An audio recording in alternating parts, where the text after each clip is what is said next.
آسان ہے مصحف تلاوت؟ السلام علیکم. وعلیکم السلام.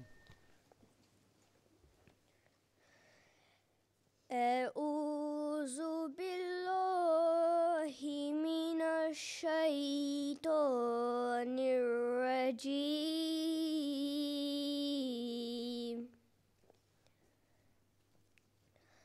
بسم اللہ الرحمن الرحیم.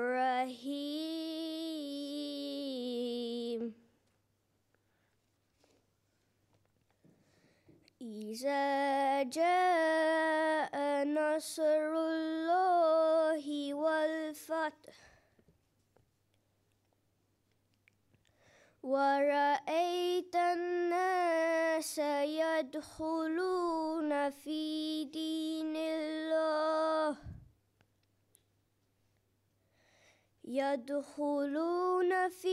دين الله أفواجا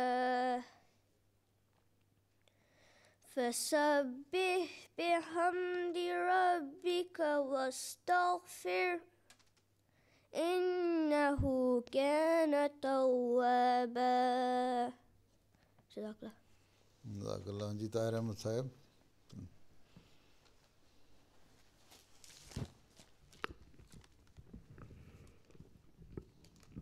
السلام علیکم حضور. وعلیکم السلام. اللہ کے نام کے ساتھ جو بے انتہا رحم کرنے والا، بن مانگے دینے والا اور بار بار رحم کرنے والا ہے. جب اللہ کی مدد اور فتح آئے گی اور تو لوگوں کو دیکھے گا کہ وہ اللہ کے دین میں فوج در فوج داخل ہو رہے ہیں، بس اپنے رب کی حمد کے ساتھ اس کی تسبیح کر اور اس سے مغفرت مانگ، یقیناً وہ بہت توبہ قبول کرنے والا ہے. جزاک اللہ. اچھا، حدیث ثاقب جاوید.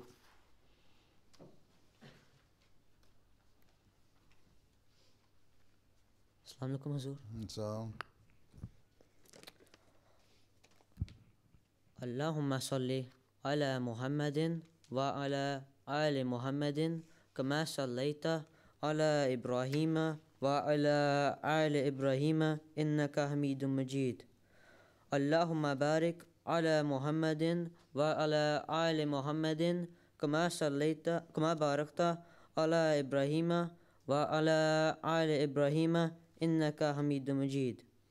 عن ابن عمر رضی اللہ عنہما قال كنا نخیر بین الناس فی زمن النبی صلی اللہ علیہ وسلم فنخیر ابا بکر ثم عمر بن الخطاب ثم عثمان بن عفان رضی اللہ عنہم. صحیح بخاری کتاب المناقب. ترجمہ: حضرت ابن عمر رضی اللہ عنہما سے مروی ہے، وہ کہتے ہیں کہ نبی کریم صلی اللہ علیہ وسلم کے عہد مبارک میں ہم بہترین لوگوں کا انتخاب کیا کرتے تھے، چنانچہ ہم نبی کریم صلی اللہ علیہ وسلم کے بعد سب سے پہلے نمبر پر حضرت ابو بکر کو رکھتے، ان کے بعد حضرت عمر بن خطاب کو اور پھر حضرت عثمان بن عفان رضی اللہ عنہم کو. جزاک اللہ. جی اسامہ احمد. السلام علیکم حضور. السلام. فرموداد حضرت مسیح موعود علیہ السلام. قرآن کریم میں اللہ تعالیٰ سورہ المجادلہ آیت نمبر 23 میں فرماتا ہے: رضی اللہ عنہم ورضوا عنہ اولئک حزب اللہ الا ان حزب اللہ هم المفلحون. حضرت مسیح موعود علیہ السلام اس آیت کی تفسیر بیان کرتے ہوئے فرماتے ہیں: جو جماعت حضرت صلی اللہ علیہ وسلم کو میسر تھی اور جس نے آپ کی قوت قدسی سے اثر پایا تھا، اس کے لیے قرآن شریف میں آیا ہے رضی اللہ عنہم ورضوا عنہ. اس کا سبب کیا ہے؟ یہاں حضرت صلی اللہ علیہ وسلم کی قوت قدسی کا نتیجہ ہے، اور حضرت صلی اللہ علیہ وسلم کی وجوہ فضیلت میں سے یہ بھی ایک وجہ ہے کہ آپ صلی اللہ علیہ وسلم نے ایسی اعلیٰ درجے کی جماعت تیار کی. میرا دعویٰ ہے کہ ایسی جماعت آدم علیہ السلام سے لے کر آخر تک کسی کو نہیں ملی. جزاک اللہ. جی دانیال درانی قصیدہ. چوٹ لگی.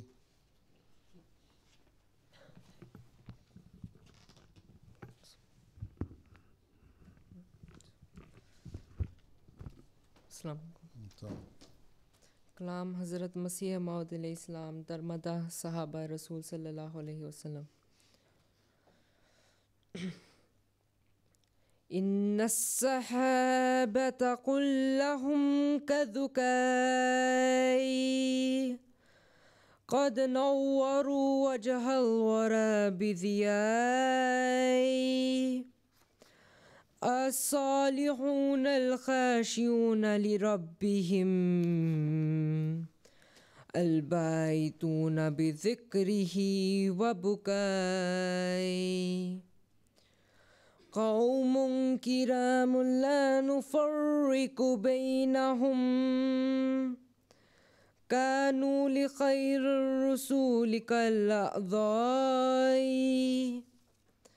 ما كان طعن الناس فيهم صادقا بل هشنة نشأت من الأهواء إني أرى صحب الرسول جميعهم عند المليك بعزة قاصاء طبيع الرسول برحله وثواء ساروا بسبل حبيبهم كافاء. حضرت مسیح موعود علیہ السلام کے عربی کلام کا ترجمہ. حضور حضرت نبی کریم صلی اللہ علیہ وسلم صحابہ کرام کی شان بیان کرتے ہوئے فرماتے ہیں یقیناً صحابہ سب کے سب سورج کے مانند ہیں. انہوں نے مخلوقات کا چہرہ اپنی روشنی سے منور کر دیا. وہ صالح ہیں. مخلوق کا چہرہ. وہ صالح تھے. اپنے رب کے حضور عاجزی کرنے والے تھے. وہ اس کے ذکر میں رو رو کر راتیں گزارنے والے تھے. وہ بزرگ لوگ ہیں. ہم ان کے درمیان تفریق نہیں کرتے. وہ خیار الرسل کے لیے بمنزلہ اعزا کے تھے. لوگوں کے تان ان کے بارے سچے نہ تھے بلکہ وہ ایک کینہ ہیں جو ہوا و ہوس سے پیدا ہوا ہے. میں رسول صلی اللہ علیہ وسلم کے تمام صحابہ کو خدا کے حضور میں دائمی عزت کے مقام پر پاتا ہوں. یہ نصاب اردو میں دیا ان کو, یہ پڑھ لیتے ہیں اردو؟ خود ان میں سے بہت کم پڑھ سکتے ہیں لیکن ان کو کہا گیا ہے کہ اپنے والدین کی مدد سے. انگلش میں نہیں چھپا یہ حضور؟ انگلش میں میں نے ابھی ریوائز کر رہا ہوں. میں نے پہلے بھی ریوائز کیا تھا تو اس میں انہوں نے کچھ غلطیاں بھی ہیں لیکن یہ ہے کہ انشاءاللہ تعالیٰ بہت جلدی چھپ جائے گا. میرا خیال ہے کہ 1-2 مہینوں میں چھپ جائے گا انشاءاللہ. ان کو آسانی ہو جائے گی. جی ان کا کوئی سماعی رسالہ نہیں نکل سکتا وقفین نو کا؟ جی تیار ہو سکتا ہے جی انشاءاللہ. ٹھیک ہے جس میں یہ خود لکھا کریں. بہت بہتر جی. ٹھیک ہے. ان کو دے دیا, کسی کو دے دیا, تم اس مضمون پہ لکھو اس پہ. ٹھیک ہے. ایک پورشن 10 سے 12 سال تک کا, 12 سے 15 کا اور 15 سے اوپر کا. ٹھیک ہے. اس لوگوں کے دلچسپی پیدا ہو جائے گی. 20-25 صفحے کا بھی ہو, جتنے اپنے کو بڑوں کے لیے بھی اس میں کوئی بھی اپنا آ سکتا ہے مضمون, اپنے آرٹیکل لکھ سکتے ہیں. دلچسپی پیدا ہو جائے گی نا ان کو. بہت ٹھیک ہے. UK والے لکھیں گے تو شاید باہر والے بھیجنا شروع کرتے ہیں. جی پھر بڑھتا جائے گا والیوم. انشاءاللہ. ٹھیک ہے. نام بھی کوئی تجویز کرنا پڑے گا اس کا. جی حضور ہی تجویز. ہاں اسے سوچ کے کر لیں گے. ٹھیک ہے جی. تو ذہن میں آپ کے آئے تو وہ بھی تجویز دے دیں, 2-3 نام. بہتر جی. اچھا بھی قمر الحق سیٹھی صاحب تو مانچسٹر سے آ جاتے ہیں ہر دفعہ.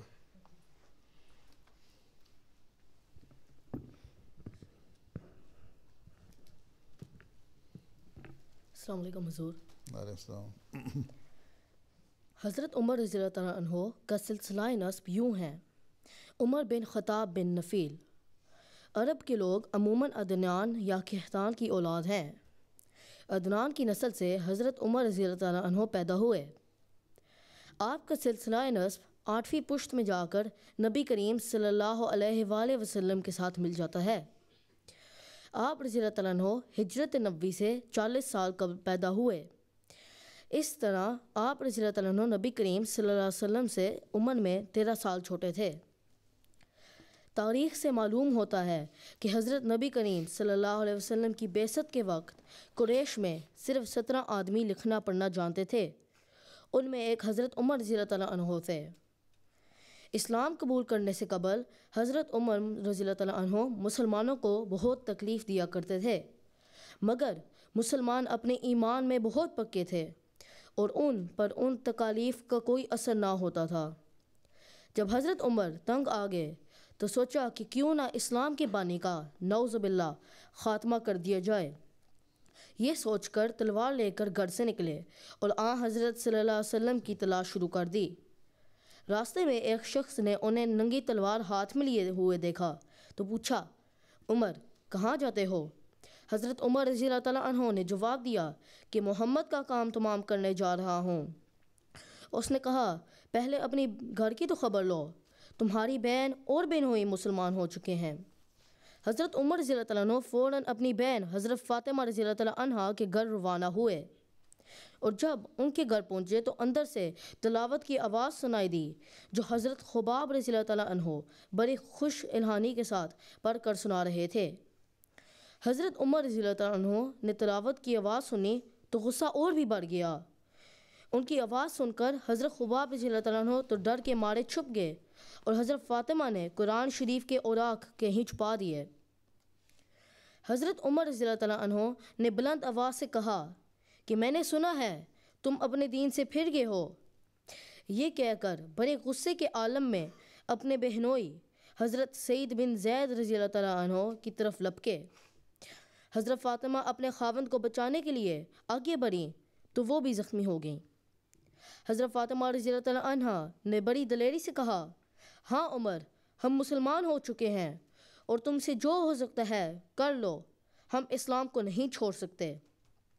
باوجود سختی کے حضرت عمر رضی اللہ تعالیٰ عنہ اپنی بہن کے لیے محبت بھی رکھتے تھے۔ جب ان کا دلیرانہ جواب سنا اور ان کی طرف دیکھا کہ وہ خون میں تر بتر تھیں تو اس کا ایک خاص اثر ہوا اور کہنے لگے، مجھے وہ کلام تو دکھاؤ جو تم پڑھ رہے تھے۔ حضرت فاطمہ رضی اللہ عنہا نے کہا کہ میں نہیں دکھاؤں گی کیونکہ تم انہیں ضائع کر دو گے۔ حضرت عمر نے اصرار کیا تو حضرت فاطمہ نے کہا، تم پاک نہیں ہو اور قرآن کو پاکیزگی کی حالت میں ہی ہاتھ لگانا چاہیے، اس لیے پہلے تم غسل کر لو تو پھر دیکھنا۔ جب حضرت عمر رضی اللہ تعالیٰ عنہ غسل کر چکے تو حضرت فاطمہ رضی اللہ تعالیٰ عنہا نے قرآن کے اوراق نکال کر دیے۔ حضرت عمر نے اٹھا کر دیکھا تو وہ سورۃ طٰہٰ کی آیات تھی جن میں ذکر تھا کہ میں ہی اللہ ہوں، میرے سوا اور کوئی معبود نہیں، بس میری عبادت کر اور میرے ذکر کے لیے نماز کو قائم کر، ساتھ ضرور آنے والی ہے۔ حضرت عمر رضی اللہ تعالیٰ عنہ نے یہ آیات پڑھی تو گویا ان کی آنکھ کھل گئی اور بے اختیار بولے، یہ کیسا عجیب اور پاک کلام ہے۔ حضرت خباب رضی اللہ تعالیٰ عنہ نے یہ سنا تو باہر نکل آئے اور کہا کہ یہ رسول اللہ صلی اللہ علیہ وسلم کی دعا کا نتیجہ ہے، کیونکہ خدا کی قسم ابھی کل ہی میں نے آپ صلی اللہ علیہ وسلم کو یہ دعا کرتے سنا تھا کہ یا اللہ تو عمر بن الخطاب یا عمر بن ہشام یعنی ابو جہل میں سے کوئی ایک اسلام کو عطا کر دے۔